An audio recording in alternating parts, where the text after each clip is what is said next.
into his playroom, and he was playing with these blocks with letters.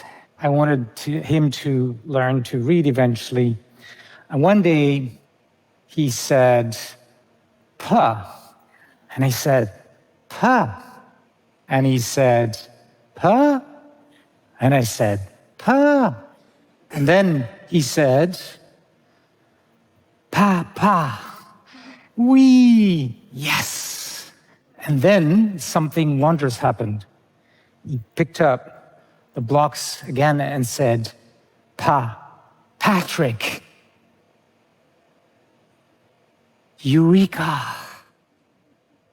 His eurekas were feeding my scientific eurekas.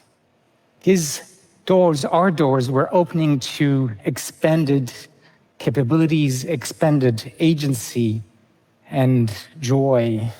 Today, I'm going to be using this symbol for human capabilities and the expanded threads from there for human agency, which give us human joy. Can you imagine a world without human joy? I really wouldn't want that. So I'm going to tell you also about AI capabilities and AI agency so that we can avoid a future where human joy is gone. My name is Yoshua Bengio. I'm a computer scientist. My research has been foundational to the development of AI as we know it today. My colleagues and I earned top prizes in our field. People call me a godfather of AI. I'm not sure how I feel about that name, but I do feel a responsibility to talk to you about the potentially catastrophic risks of AI. When I raise these concerns, people have these responses. And I understand. I used to have the same thoughts. How can this hurt us any more than this, right? But recent scientific findings challenge those assumptions, and I want to tell you about it. To really understand where we might be going, we have to look back where we started from. About 15, 20 years ago, with my students, we were developing the early days of deep learning, and our systems were barely able to recognize handwritten characters. But then, a few years later, they were able to recognize objects in images. And a couple more years, they were able to translate across all the major languages. So I'm going to be using the symbol on the right in order to represent AI capabilities that had been growing, but were still much less than humans. In 2012, tech companies understood the amazing commercial potential of this nascent technology, and many of my colleagues moved from university to industry. I decided to stay in academia. I wanted AI to be developed for good. I worked on applications in medicine for medical diagnosis, climate to get better carbon capture. I had a dream. January 2023, I'm with Clarence, my grandson, and he's playing with the same old toys. And I'm playing with my new toy, the first version of ChatGPT. It's very exciting because for the first time, we have AI that seems to master language. ChatGPT is on everybody's lips in every home. And at some point, I realized this is happening faster than I anticipated. And I'm starting to think about what it could mean for the future.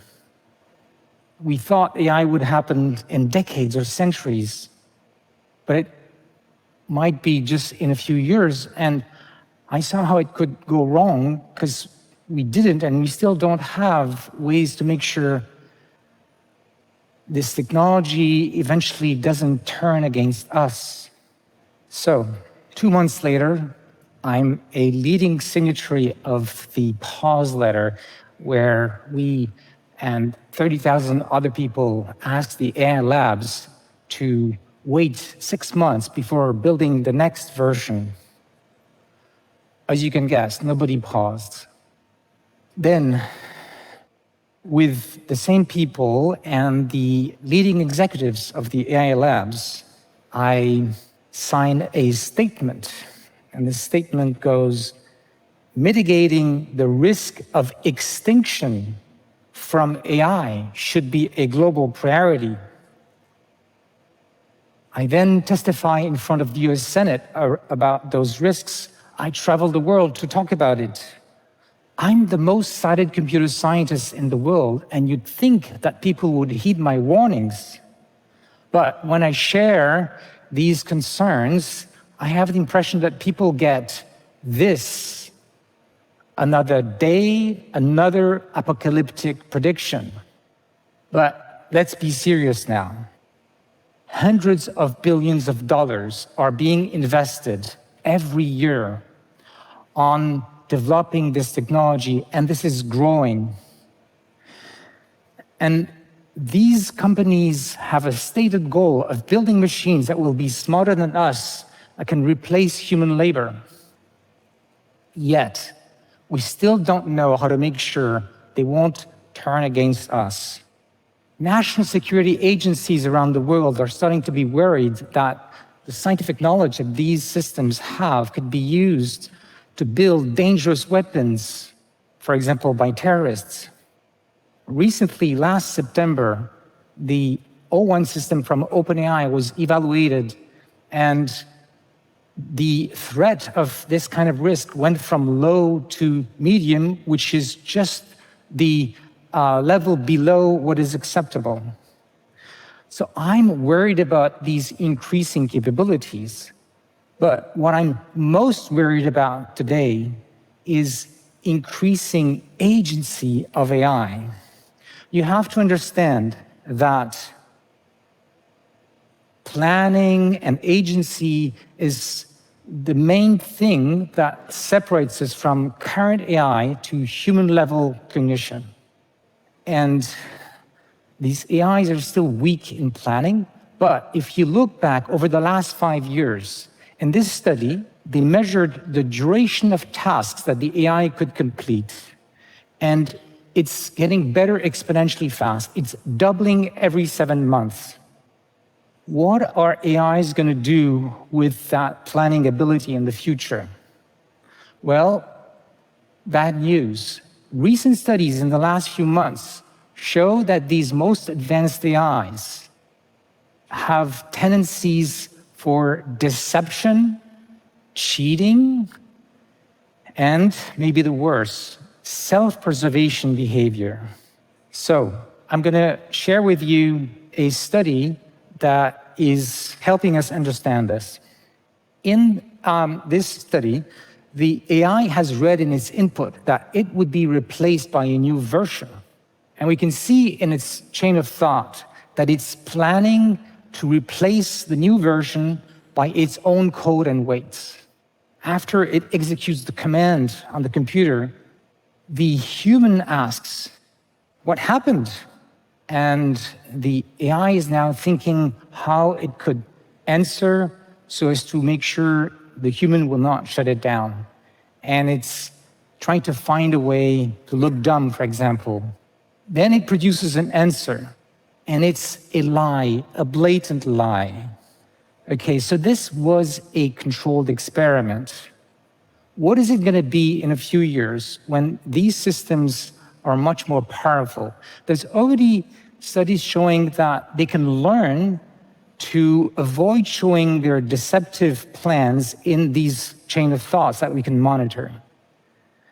When they'll be more powerful, they would not just copy themselves on one other computer and start that program. They would copy themselves over hundreds or thousands of computers over the internet. But if they really want to make sure we would never shut them down, they would have an incentive to get rid of us. So, I know I'm asking you to make a giant leap into a future that looks so different from where we are now. But it might be just a few years away or a decade away. To understand why we're going there, there's huge commercial pressure to build AIs with greater and greater agency to replace human labor. But we're not ready. We still don't have the scientific answers nor the societal guardrails. We're playing with fire. You'd think with all of the scientific evidence of the kind I'm showing today, we'd have regulation to mitigate those risks. But actually, a sandwich has more regulation than AI. So we are on a trajectory to build machines that are smarter and smarter. And one day, it's very plausible that they will be smarter than us. And then they will have their own agency, their own goals, which may not be aligned with ours. What happens to us then? Poof. We are blindly driving into a fog.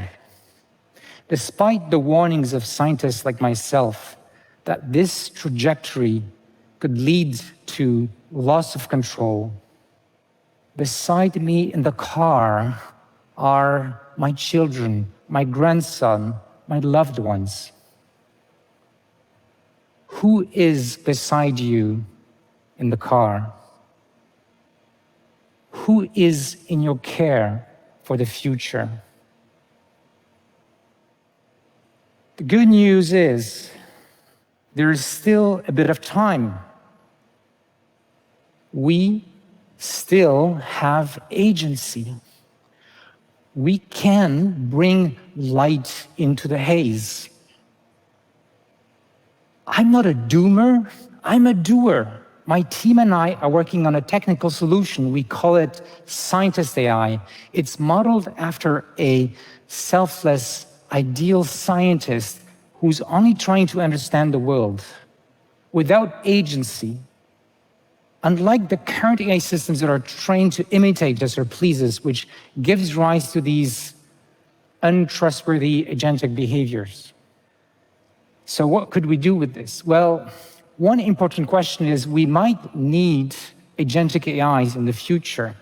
So how could the scientist AI, which is not agentic, fit the bill? Well, here's the good news. The scientist AI could be used as a guardrail against the bad actions of an untrusted AI agent. And it works because in order to make predictions that an action could be dangerous, you don't need to be an agent. You just need to make good, trustworthy predictions. In addition, scientist AI, by nature of how it's designed, could help us accelerate scientific research for the betterment of humanity. We need a lot more of these scientific projects to explore solutions to the AI safety challenges. And we need to do it quickly. Most of the discussions you hear about AI risks are focused on fear. Today, with you, I'm betting on love. Love of our children can drive us to do remarkable things. Look at me here on this stage. I'm an introvert. Very far from my comfort zone. I'd rather be in my lab with my collaborators working on these scientific challenges. We need your help for this project and to make sure that everyone understands these risks. We can all get engaged to steer our societies in a safe pathway in which the joys and endeavors of our children will be protected. I have a vision of advanced AI in the future as a global public good, governed safely towards human flourishing for the benefit of all.